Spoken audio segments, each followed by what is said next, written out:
The Macchi Castoldi 205N2 Orione flies for Italy in War Thunder. Let's check it out.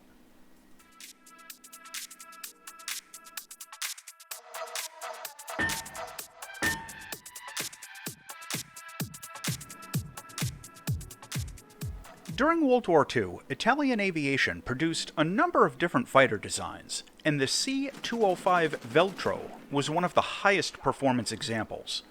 The design was based on the earlier C.202, but with an imported DB605 engine from Germany, and a number of other improvements to basically every area of the plane. The basic version of the plane, the C.205V, was put into service in 1943 and was initially very popular with pilots, as it was a better match against the Allied fighters they were going up against compared to the earlier designs they had flown. The plane wasn't really used in large numbers. Less than 250 of them found their way into Italian combat units, but it was well respected by the Allies and generally considered competitive with British and American fighters. Even still, the Italians considered it more of a transitional aircraft in preparation for the upcoming Fiat G55 to be introduced in quantity.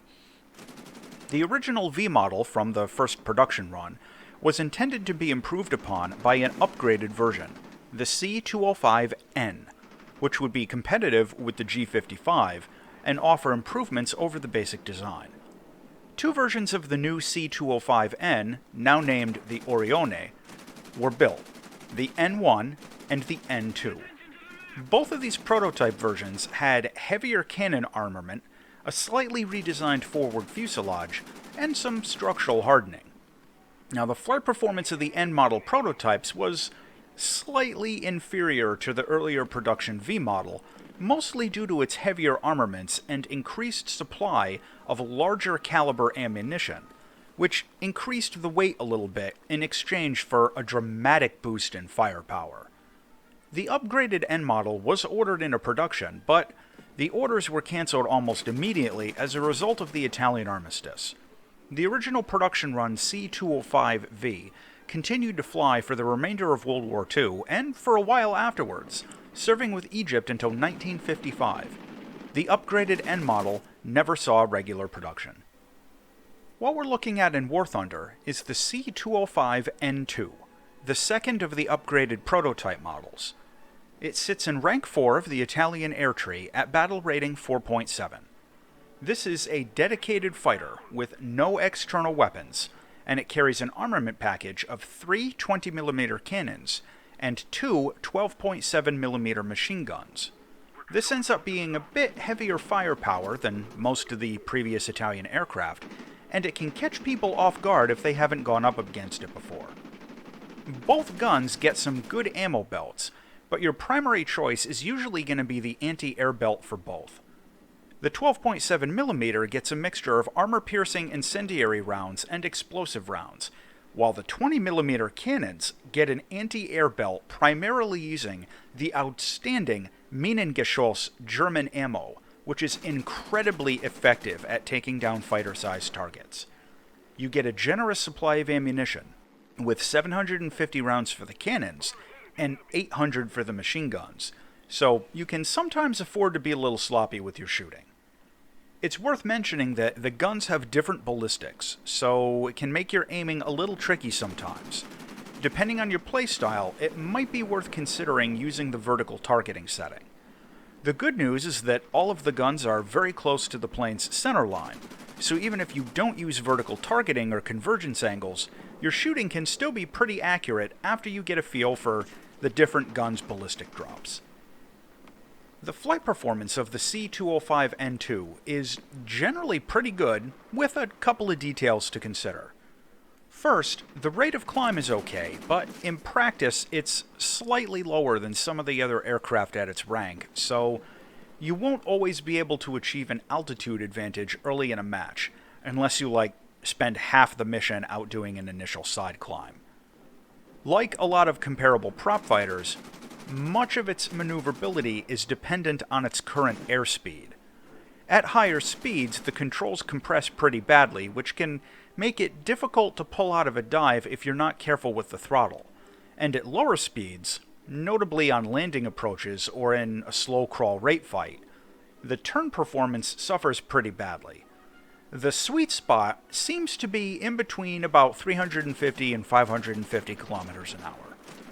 The energy retention is okay in most flight attitudes, just be careful about getting drawn into vertical engagements, as the plane loses power very quickly in steep climb, and you'll find yourself an easy target if you're just hanging there stalled out trying to nose over. Now in real life, the plane supposedly had problems with its cooling systems, but in War Thunder, I never really had any trouble with it. Flying this plane out in missions is pretty fun. In arcade battles, its performance and flight model are very forgiving of mistakes, and you can throw this thing around into some crazy aerobatics and use its cannon's good ammo belts to do some really serious damage. The automatic reloading in arcade battles means that you can be even more sloppy with your firing, and I haven't found myself running into any real ammo problems in arcade matches.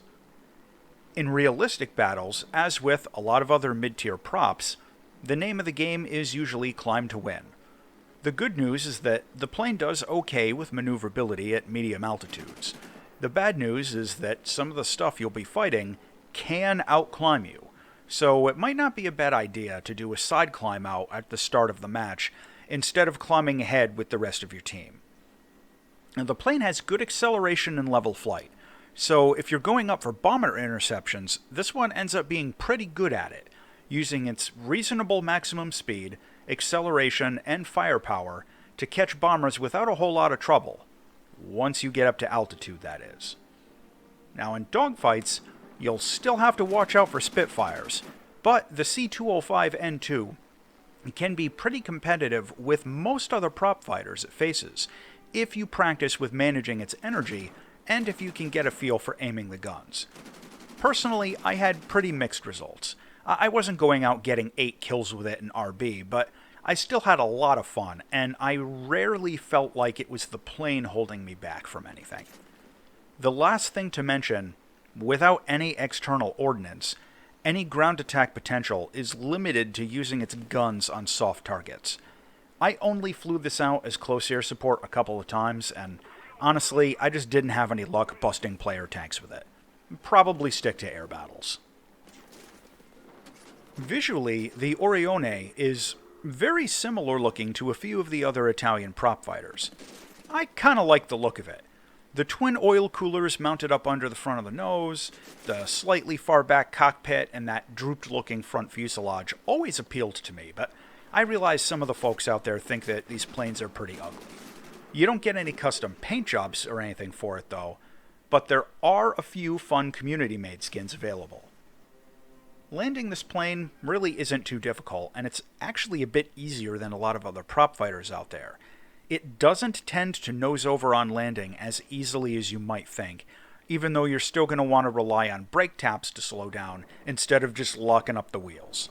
You can safely drop gear and flaps at around 250 kilometers an hour. Now the cockpit has a lot of canopy bracing, which impacts visibility, but all of the important instruments are easy to spot, and in general, the cockpit layout is pretty good. The visual detail is great, and despite all the bracing, I kinda like the cockpit on this one. To close out on the Macchi Castoldi 205N2 Orione, this plane has great ammo belts for its cannons, lots of ammo, good acceleration in level flight, and it's reasonably maneuverable. However, it doesn't have any external ordnance, and its maneuverability depends very heavily on its current airspeed at any given moment.